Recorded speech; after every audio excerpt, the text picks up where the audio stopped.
Circular dynamics.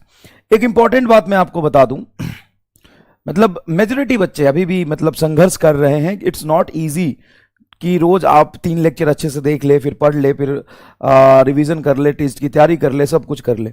तो 70% बच्चों का कहीं ना कहीं 60% बच्चों का बैकलॉग चल रहा है। तो मैं एक चीज बताता हूं, सिंपल सी बात, फिर पढ़ाना शुरू करता हूं। ये जो बैकलॉग वाली बात है ना, इसमें जेन्युइन बच्चे मैं मान लेता हूं कि एडमिशन लेट लिया होगा, काउंसलिंग की कराई होगी, कुछ उम्मीदें रहा होगा। बड़ी सिंपल सी बात है बैकलॉग का, बड़ा सिंपल सा बात है, सुन बताता हूं। बड़ा सिंपल सा बात है कि मान लो 10 लेक्चर का बैकलॉग है, 15 लेक्चर का बैकलॉग है, 20 लेक्चर का बैकलॉग है, 30 लेक्चर का बैकलॉग है, सारे सब्जेक्ट मिला के 40 लेक्चर का बैकलॉग है, चल 50 का है, 50 लेक्चर का बैकलॉग है।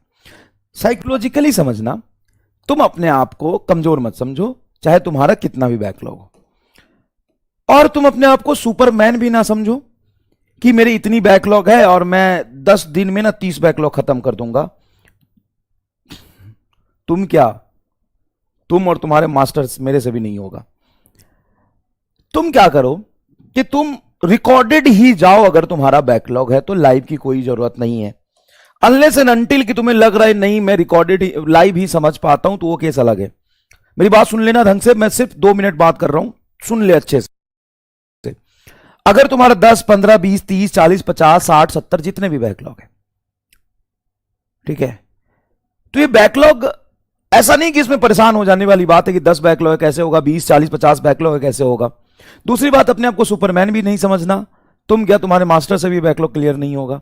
मेरी बात सुनो, पहली चीज, अगर तुम्हारा बैकलॉग है तो तुम रिकॉर्डेड ही देखो, कोई मतलब नहीं है लाइव देखने का। लेकिन तुम्हारा यह है कि नहीं मुझे लाइव ही पसंद है, लाइव ही मैं देखूंगा, तो वो केस अलग है, 1-2% बच्चों का होगा। अगर तुम्हें लाइव में भी समझ में आता है, रिकॉर्डेड में भी अच्छे समझ में आता है, सबसे ज्यादा इंपॉर्टेंट है कंसेप्ट सीखना, क्वेश्चन की प्रैक्टिस हो जाना, समझ आना, ये 3 इंपॉर्टेंट चीज है।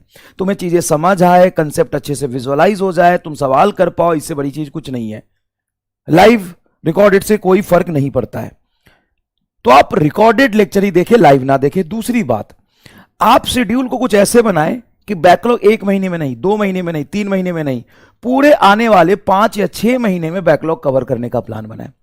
जैसे ही 5 to 6 मंथ में तुम रिकॉर्डेड देख रहे हो तो कोई दिक्कत ही नहीं है, 5 से 6 मंथ में तुम बैकलॉग क्लियर करने का प्लान बना सकते हो।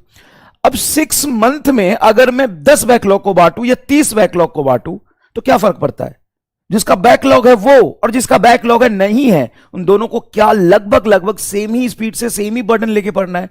हाँ, 6 महीने में कितने दिन होते हैं? 180 दिन। 180 दिन में कितने बैकलॉग कवर करने हैं? 30 लेक्चर का, मतलब कुछ भी नहीं।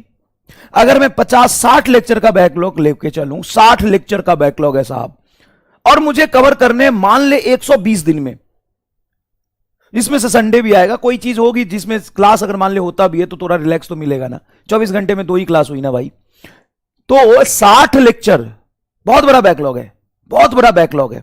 अब उस 60 लेक्चर के बैकलॉग को कवर करने के लिए मैं अगर 5 महीने लूं या 4 महीने भी लूं, 4 महीने ठीक है, 4 महीने ठीक है, अगस्त, सितंबर, अक्टूबर, नवंबर, दिसंबर, 5 महीने ले ले, 150 दिन कितने हुए भाई? 150 दिन कितना हुआ जरा बता।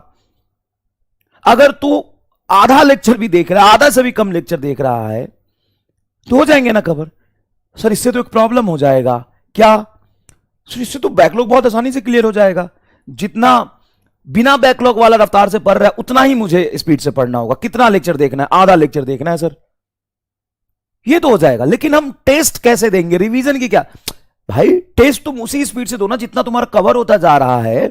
60 लेक्चर पीछे हो तो पीछे वाला टेस्ट दे दो, टेस्ट तो रहता ही है। टेस्ट पेपर का पीडीएफ डाउनलोड करके रख लो, घर पे ओएमआर पे टेस्ट दे लो। अगर तुम करना चाहते हो तो सब कुछ पॉसिबल है।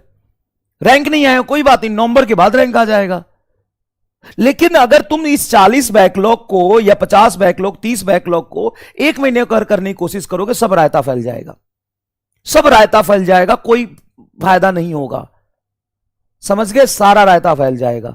तो ध्यान रख कि बैकलॉग पे तू लगा है तो एक्सेसिव लोड मत ले, बैकलॉग को एक टाइम इंटरवल में बांट दे। जिससे तुम्हें सफिशिएंट टाइम मिले, लेकिन डिसिप्लिन से उसको धीरे धीरे कवर कर लो। जब तुम नवंबर तक सारी चीजें बैकलॉग कवर कर लोगे और तुम एकदम स्पीड से नॉर्मल कंडीशन पे आ जाओगे दिसंबर तक भी, तो it's not a big deal.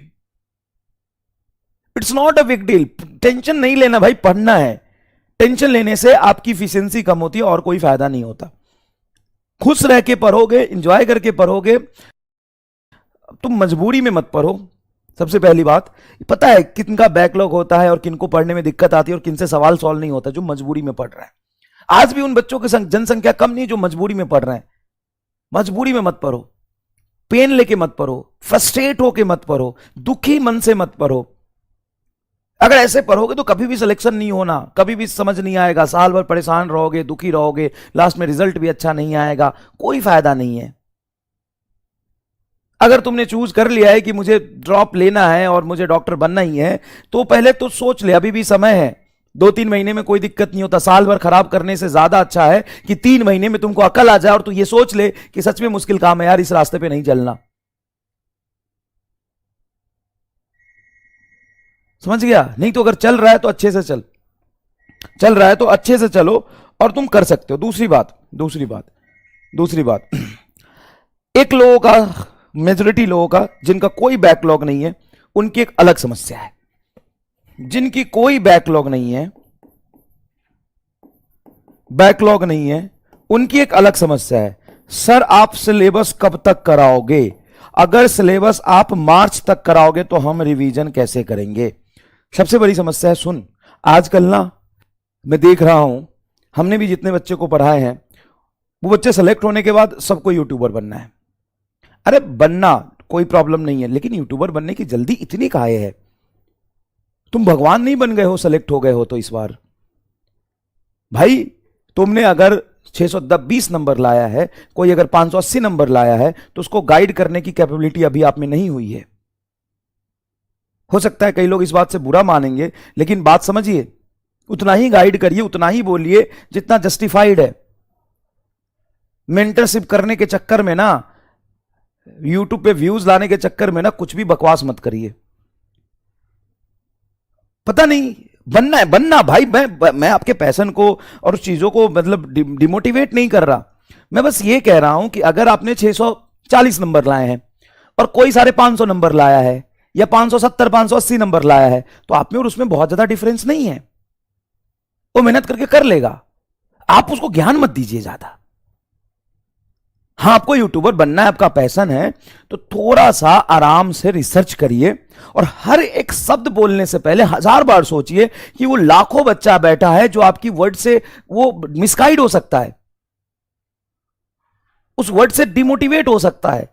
भाई मैं भी करता हूं, लेकिन मेरे से बच्चा रोज मुझे सुनता है तो मेरे हर बात को रिलेट कर पाता है वो। मैं भी कभी कभी गलत होता हूं, ऐसा नहीं है, और मैं कभी ऐसी गलती करता हूं शायद, तो मुझे दुखी होता है, मैं भी परेशान होता हूं कि नहीं ये मुझे नहीं बोलना चाहिए। लेकिन आपके हर एक बात से ना, हर एक गाइडेंस से ना बहुत बड़ा फर्क पड़ता है। सर आपको फर्क नहीं पड़ता, आपको 2000 व्यूज आ जाएंगे, लेकिन उन बच्चे जो तैयारी कर रहे हैं ना, वो डिमोटिवेट हो सकते हैं, वो मिसगाइड हो सकते हैं। उनका फ्यूचर है, उनका भविष्य है भाई। मत बनवाओ, और अगर बनो तो भाई धीरे धीरे आराम से देख लो। बनना तुम 2-3 साल, 1 साल समय लगाओ, 5 महीने थोड़ा रिसर्च करो, फिर बनना, धीरे धीरे बन जाना, कोई दिक्कत नहीं है। लेकिन व्यूज के चक्कर में हर दिन आके मत बोलो ऐसे रिवीजन करना होता है, ऐसे सिलेबस खत्म करना होता है, वैसे ये करना होता है, ऐसे डैश करना होता है, डैश डैश करना होता है। भाई रिसर्च करके बोलो, इट्स जस्टिफाइड। अभी तुम सेलेक्ट हुए और 1 महीने में तुम यूट्यूबर बन जाओगे।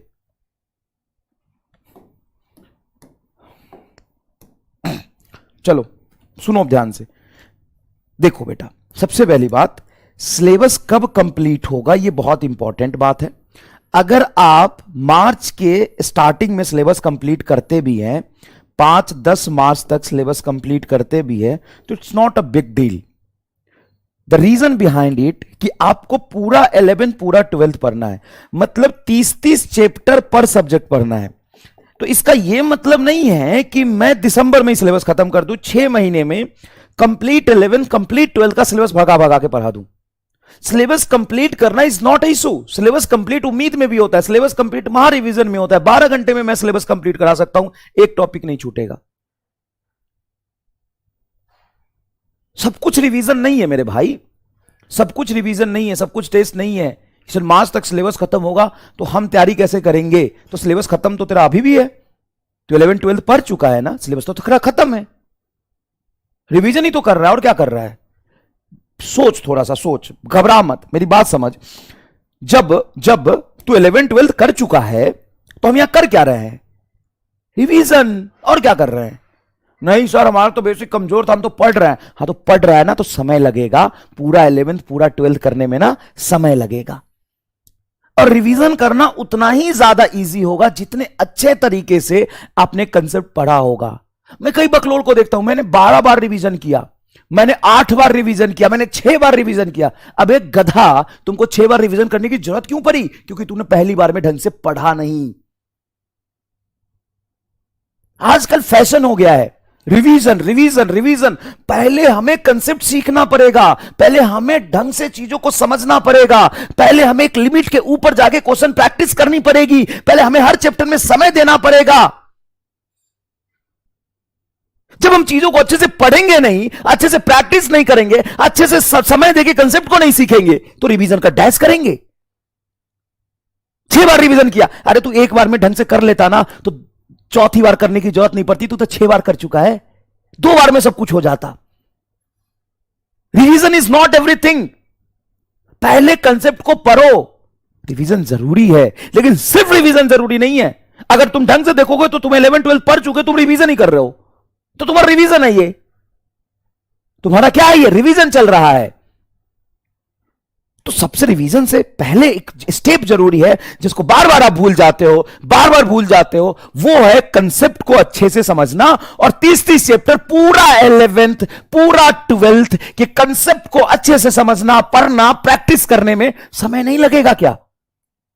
लगेगा। तो भाई यहां पे पहले समय देके, टाइम देके आप फिर एंड तक चलो, सिलेबस को अच्छे से कंप्लीट करो। एंड दूसरी सबसे इंपॉर्टेंट बात, किसने बोला है रिवीजन सिलेबस कंप्लीट होने के बाद ही होता है? रिवीजन सिलेबस कंप्लीट होने के बाद ही होता है, ये किसने बोला है? आप यहां पर जैसे जैसा सिलेबस रनिंग में है पीछे से रिवीजन करते चले। सर कैसे करें, वही तो नहीं हो पाता है। रिवीजन बहुत बड़ी बात नहीं है।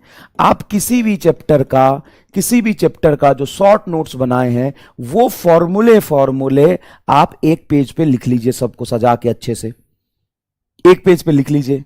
हर रोज सुबह उठ के उस पेज को देखिए, आपका पूरा दिमाग में सेट होता जाएगा। समय देंगे, पढ़ाई करेंगे, सब कुछ कैसे करना है रिवीजन।